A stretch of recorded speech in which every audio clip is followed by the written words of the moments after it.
रहेगा, वो जो लफ्ज कहेगा वही आईन होगा। आप हमें साइडलाइन करके ये बावर करते हो कि आपकी सरकार को टिकाऊ मिल जाएगा। अरे सरकार को ऐसा टिकाऊ मिलता है, क्या पार्लियामेंट इस कदर मजबूत होती है? अरे वो मर्द आहिन बैठा हुआ है, जिस दिन वो निकला वही अदालत रही। आपकी सोच पे सलाम है, आपकी डर को सलाम है। इतना डर, इतना भयानक डर, तौबाजी कि वो दरवाजा न खुले, कोई उससे मिले ना, मैसेज ना आए। एक न्यूक्लियर स्टेट के सरबरा बाहर मुल्क में बैठ के, बाकू में बैठ के वो अप्रूवल करा रहा है। इस तरमीम को हम बाकू तरमीम कहते हैं। इस बाकू तरमीम को, इस सुबह बेनूर को हम नहीं मानते, अवाम नहीं मानते। तो अपने केसेस पहली मर्तबा में पार्कलेन वाले रेफरेंस में 4 अरब रुपए की करप्शन है। क्या करप्शन में आप पेश होकर के नहीं कह सकते कि मैं बेगुनाह हूं? आप नहीं कह सकते इसमें एविडेंस नहीं है?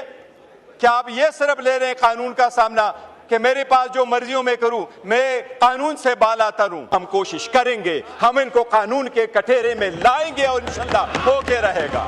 अस्सलाम वालेकुम नाज़रीन कराम, आपको मुकम्मल वीडियो दिखाते हैं। बैरिस्टर गौर ने क़यामत बर्पा करके रख दी पार्लियामेंट के अंदर।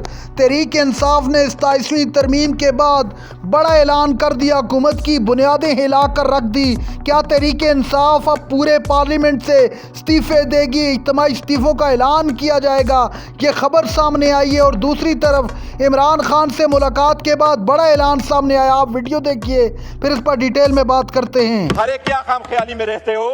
वो मर्द आहिन जब आएगा, वो जो लफ्ज कहेगा वही आईन होगा। अगर आजमा के देखना है, अगर आजमा के देखना है, अगर आजमा के देखना है तो किसी इतवार बाजार में जाके देखो, किसी जुमे पे जाके देखो, किसी फौजी पे जाके देखो। हरे आईन और कानून उसकी मरहूनी मिन्नत है, करो। आपको जो ईवान में तरमीम लाई जा रही है, जनाब स्पीकर, ये तरमीम अगर प्रोसेस हो जाएगी और इस ईवान से ये अप्रूव होकर चली जाएगी, मैं समझता हूं और हम सारे यही समझते हैं कि इसके साथ जमहूरियत बराए नाम रह जाएगी। जनाब स्पीकर, सबसे पहले मैं ये अर्ज कर दूं कि ये जो तरमीम लेके आ रहे हैं, सबसे पहली बात यह है कि लास्ट टाइम जो तरमीम हो रही थी उसमें 26वीं तरमीम का जो एजेंडा था ये रह चुका था, और जिसमें उन्होंने खुद ये एडमिट कर लिया था कि वाकई वो आईन से मुतसादम है। वो एजेंडा दोबारा ये रिकॉर्ड पे ला करके अपने मेजॉरिटी के बलबोते पे ये ख़त्म करना चाह रहे हैं। जनाब स्पीकर, ताकत के बलबोते और जनाब स्पीकर अपने ज़ाती मफादात के लिए जो लोग इमारतें तामीर करते हैं, लोग उनको अपने अवामी और नेशनल मोनूमेंट नहीं समझते। अवाम उनको गुलामी की यादगारें समझते और उनके मिटाने की कोशिश करते हैं। आपका ये पिरामिड बनने से पहले गिरेगा। तारीख में पहली मर्तबा, दुनिया की तारीख में पहली मर्तबा एक न्यूक्लियर स्टेट के सरबरा बाहर मुल्क में बैठ के, बाकू में बैठ के वो अप्रूवल करा रहा है। इस तरमीम को हम बाकू तरमीम कहते हैं। इस बाकी तरमीम को, इस बाकू तरमीम को, इस सुबह बेनूर को हम नहीं मानते, अवाम नहीं मानते। जनाब स्पीकर, मुकद्दस जिम्मेदारी है, ईवान कह रहा है, आईन कह रहा है, उसके इब्तिदाई अल्फाज प्रियम्बल के यही है। इब्तिदा के अल्फाज, आईन के इब्तिदाई अल्फाज यही है कि जब वोट उठाएंगे तो अपनी जिम्मेदारी ईमानदारी के साथ अवाम के लिए और जमहूरियत के लिए इस्तेमाल करेंगे। आज उसके साथ बेईमानी की गई है, उस जिम्मेदारी के साथ।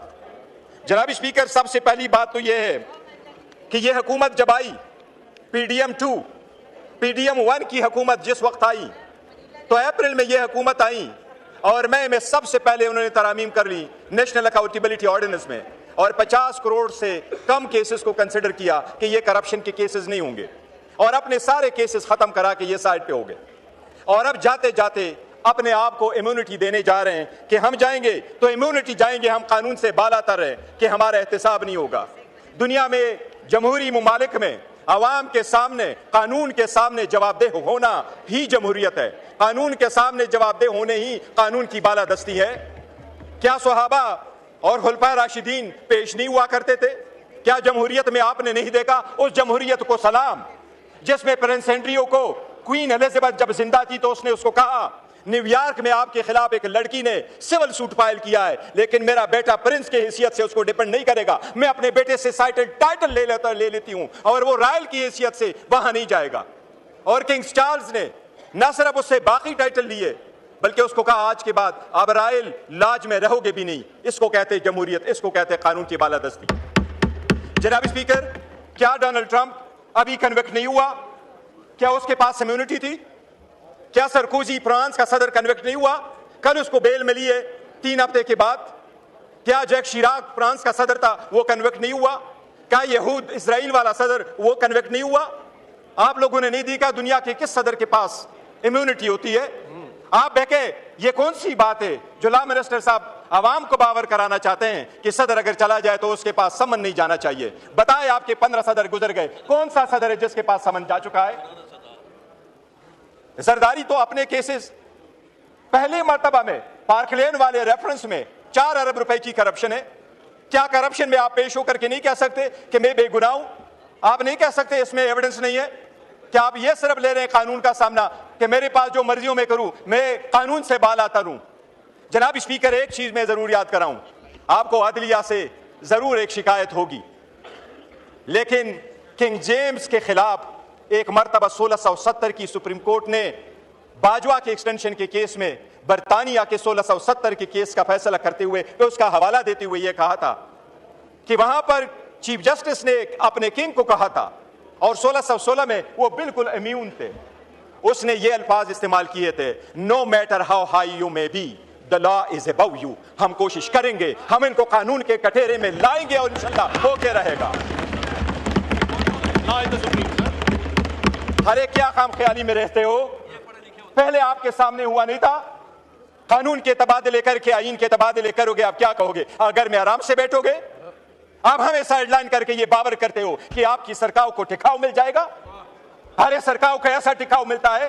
नाज़रीन इकराम, आपने वीडियो देखी। बैरिस्टर गौर ने 27वीं तरमीम को कौमी असम्बली में खड़े होकर उड़ा कर रख दिया और हुकूमत को वाज़ेह तौर पर बता दिया कि जब इमरान खान बाहर आएगा तो आपकी टांगें कांपेंगी।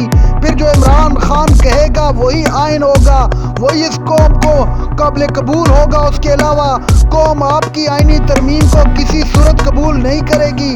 आपने ज़ाती मफाद के लिए ये आइनी तरमीम की है।